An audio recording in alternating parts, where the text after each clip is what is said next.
সব সময় তো বড় মাছ রান্না করি, আজকে একটু ছোট ছোট বাটা মাছ দিয়ে সিমের বিচি দিয়ে একটা দুইটা সিম দিয়ে আলু দিয়ে টমেটো দিয়ে রান্না করতে মন চাইলো।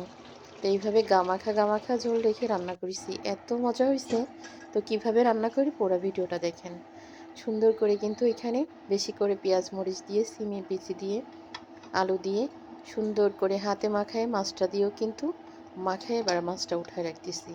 পেঁয়াজ মরিচ কিন্তু একটু বেশি করে দিতে হবে, তেলের পরিমাণ একটু কম হলেই হয়, কিন্তু পেঁয়াজ মরিচ একটু বেশি লাগে।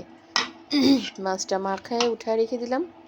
এবার হচ্ছে এইভাবে একটু কষাই নেব, যেহেতু হাতে মাখায় নিছি এইভাবে সুন্দর করে যে একটু ফোঁটা পানি দিয়ে কষাই নেব। কষাই হচ্ছে তারপরে ঝোলে পানি দেবো। পেঁয়াজটা একটু পরিমাণ বেশি দিচ্ছি। আমার কষানো হয়ে গেছে। আজকে এক ভাগেই তরকারি রান্না করেছি। রান্না করতে তো একদমই ভালো লাগতেছিল না।